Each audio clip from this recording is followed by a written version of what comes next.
Olá, meus amigos, estamos de volta. Hoje para falar sobre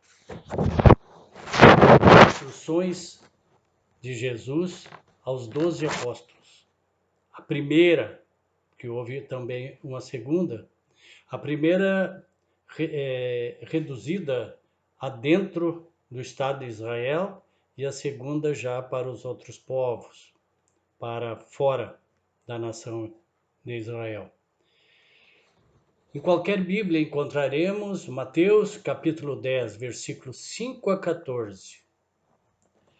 Então, Jesus entrega algumas instruções aos 12 apóstolos e que, para eles, os apóstolos, são instruções literais. Ou seja, façam isso, não façam aquilo, né? Mas para nós, são instruções metafóricas, mas que podemos aproveitar em muito esses 2 milênios, mais de 2 milênios após. O objetivo, pois, da nossa reflexão é aplicarmos na nossa vida do dia a dia, mormente agora, nessa época aí de um pouco de reclusão e por causa da pandemia, elencando algumas ideias e óbvio que o assunto apenas pega algumas ideias, não temos nenhuma intenção de esgotar o assunto, disso fazer um tratado, né? Para iniciar, peguei do livro Pão Nosso, do Chico Xavier e Emmanuel. Pensa um pouco, pequena citação. O Cristo iniciou a missão divina entre os homens do campo, viveu entre doutores irritados e pecadores rebeldes, uniu-se a doentes e aflitos, comeu o duro pão dos pescadores humildes e terminou a tarefa santa entre 2 ladrões.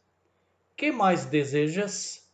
Se aguardas vida fácil e situações de evidência no mundo, lembra-te do Mestre e pensa um pouco.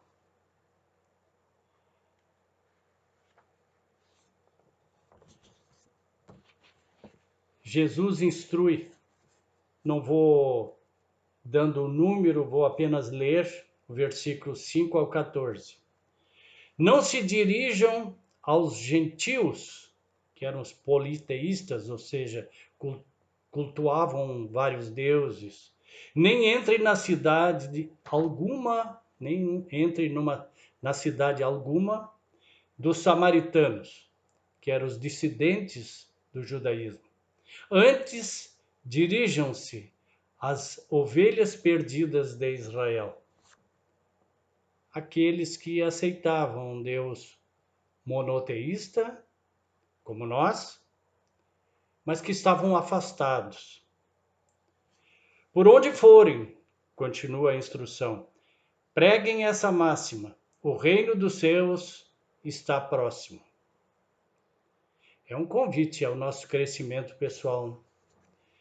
Curem os enfermos, ressuscitem os mortos, purifiquem os leprosos, expulsem os demônios. No grego, demônios, naquela época, significava nada mais, nada menos que espírito, doente, ignorante do seu estado. Vocês receberam de graça, deem também de graça. Não levem ouro, nem prata, nem cobre em seus cintos. Não levem nenhum saco de viagem, nenhuma túnica extra, nem sandálias, nem bordão, que era uma espécie de uma bengala, pois o trabalhador é digno do seu sustento. Na cidade ou povoado em que entrarem, procurem alguém digno de recebê-los. e fiquem em sua casa até partirem. Ao entrarem na casa, saúdem-na.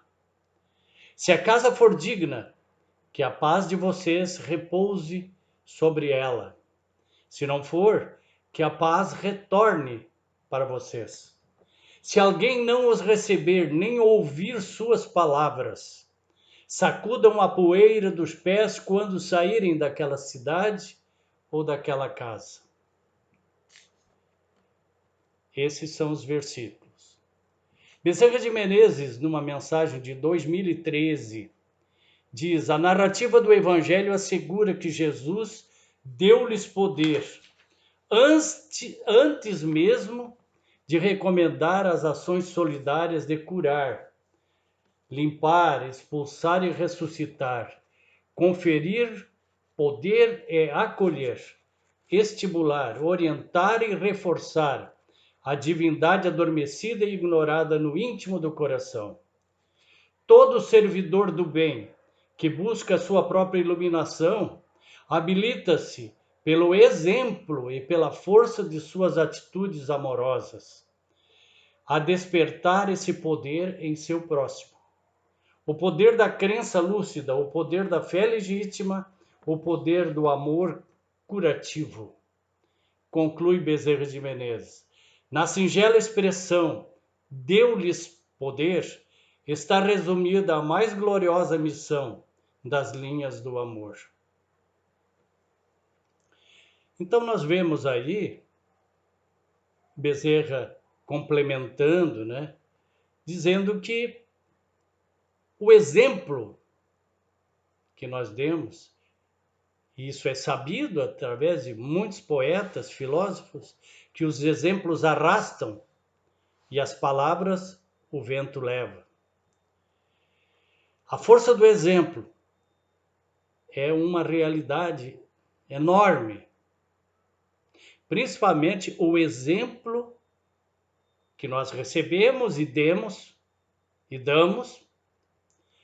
à nossa família, seja essa família sanguínea ou uma coletividade maior.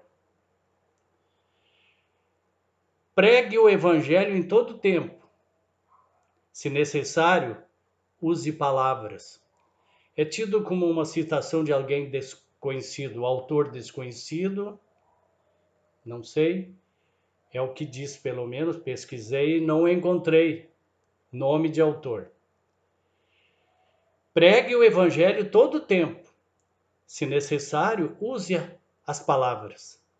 Aí um exemplo, que o exemplo é definitivo. O objetivo da nossa vida é nos curar. Todos, mais ou menos, estamos convalescendo. E diante da enorme misericórdia do Pai, estamos inseridos nessa nova caminhada por algo muito importante, algumas coisas para arrumar, o que de escolhas infelizes, e outras para inovar, dependendo do grau em que estamos. Vinde a mim, vós que estáis cansados e sobrecarregados, eu vos aliviarei. Jesus fala do reino de Deus que está próximo aos apóstolos. Mas adiante diz, o reino de Deus está dentro de vós. E condena veementemente a hipocrisia, o não, e também instrui, isso é claro no texto, instrui os apóstolos pelo não fanatismo das suas convicções, não se tornarem radicais e ter tolerância e convivência com todos os cultos possíveis. Diferenças, pois, e Jesus via assim, não são defeitos. Diferenças não são defeitos. É o nome de um livro da Hermance Duvaux, psicografado pelo médium Vanderlei de Oliveira, se alguém tiver interesse. Rituais e dogmas culto ao exterior. Jesus também, em muitas ocasiões, falou nos seus evangelhos sobre o cultivo de rituais exteriores quando o interior, né? Palavra do mestre, são sepulcros caiados. Pagar o mal com o bem. Jesus traz uma grande inovação do amor. Antes era um Deus julgador, que premiava, que castigava, e quando castigava era para a vida eterna. Jesus instituiu o reino do amor, quando trouxe a figura do Pai, não mais do juiz implacável. O Pai amoroso que dá todas as oportunidades necessárias para a gente se desenvolver e progredir, através das reencarnações e através, dentro delas, das inúmeras possibilidades que temos para progredir. Vim para os doentes e não para os que têm saúde, os que precisam de ajuda, os que têm condições de ouvir e praticar as verdades, os que desejam entender o papel das aflições na vida. Tudo são empréstimos que temos. Não somos donos de nada. Levamos quando morremos, levamos o que somos e deixamos o que temos. Os empréstimos concedidos a Deus são inúmeros. Mediunidade é um deles. São talentos que recebemos ao chegar aqui. As condições que temos para desenvolver esses mesmos talentos nas profissões, junto à família, e a paternidade ou a maternidade, valores materiais, inteligência, temos que agradecer sempre, porque são empréstimos, e como empréstimos haverão também de serem resgatados mais adiante numa cobrança da nossa própria consciência. Onde está a lei de Deus? Pergunta Kardec aos espíritos. A resposta é: está na vossa consciência. Sabemos o que é errado e o que é certo. A transitoriedade da vida,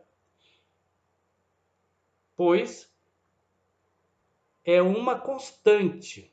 Precisamos estar atentos para aquilo que julgarmos importantes, irrelevantes, ou essenciais ou supérfluos na vida.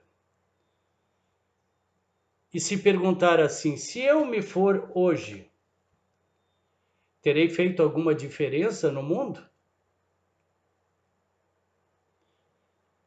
O silêncio é intencional. No livro eu captei algumas linhas, poucas, que diz: torne para vós a vossa paz. É que Jesus instrui, bem no finzinho.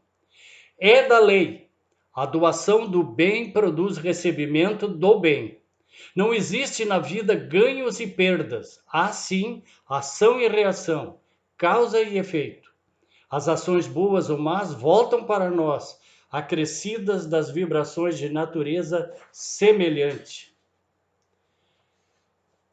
No último versículo, Mateus conta que Jesus instruiu: sacudi o pó de vossos pés, onde vocês não forem bem recebidos.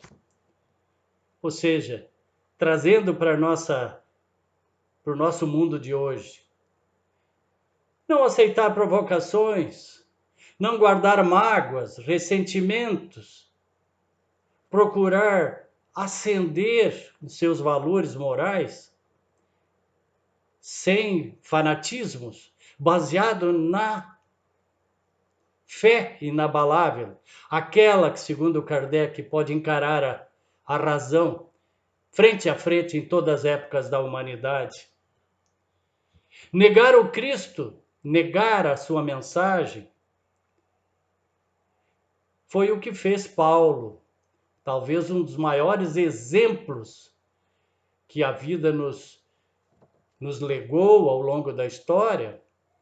Perseguiu cristãos e mais adiante se converteu ao Evangelho de Jesus, pois o cristianismo veio com o tempo até essa denominação.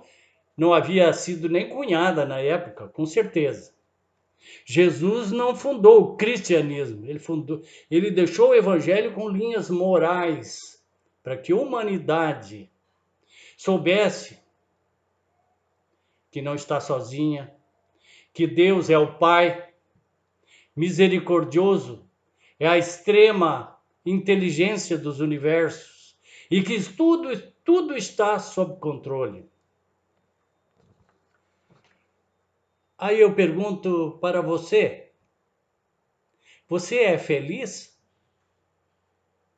Ou espera que alguém te deixe feliz? Ou algum fato te deixe feliz?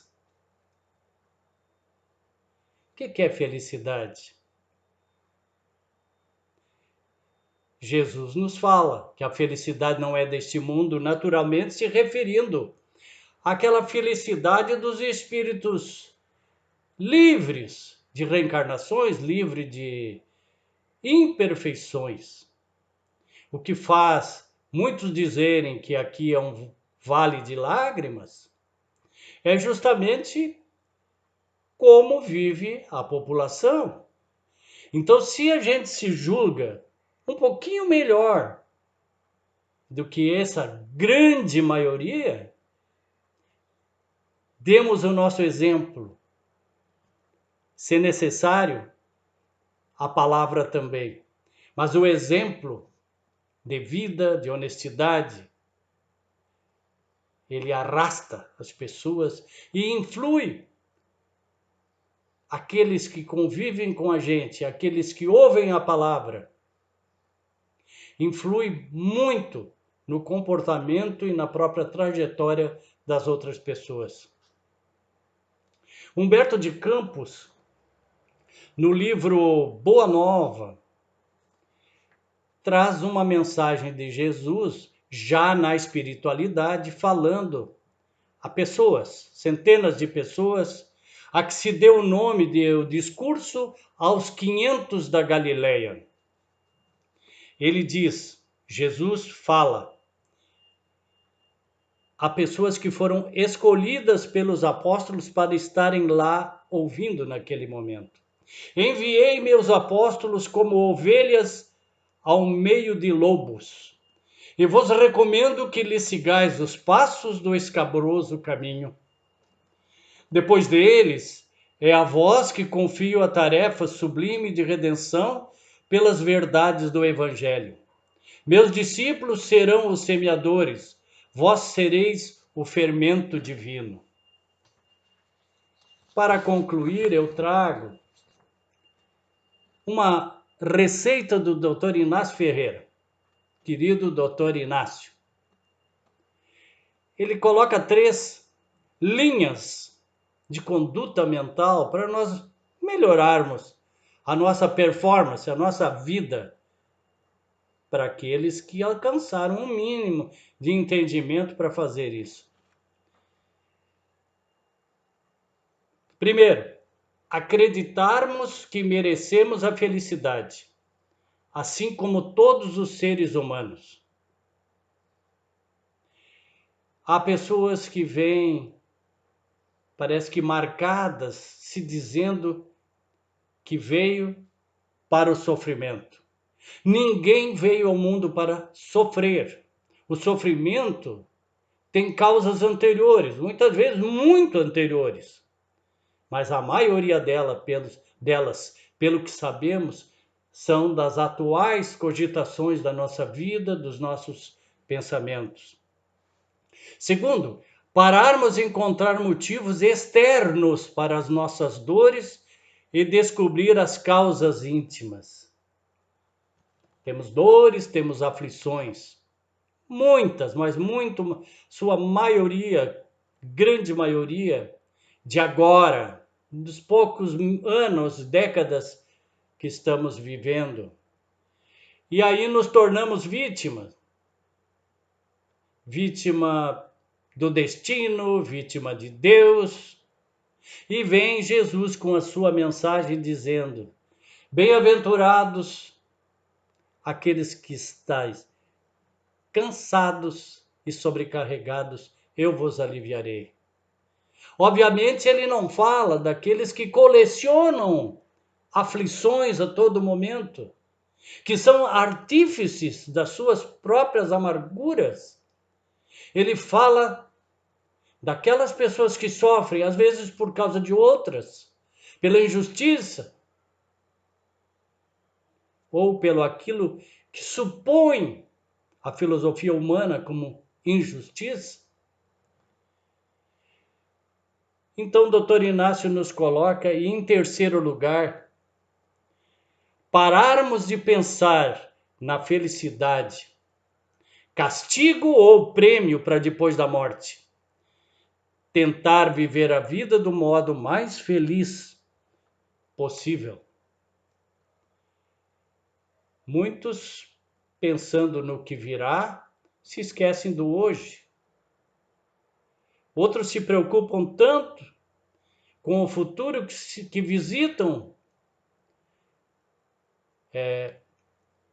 pitonisas, cartomantes, videntes, para saber como será o futuro.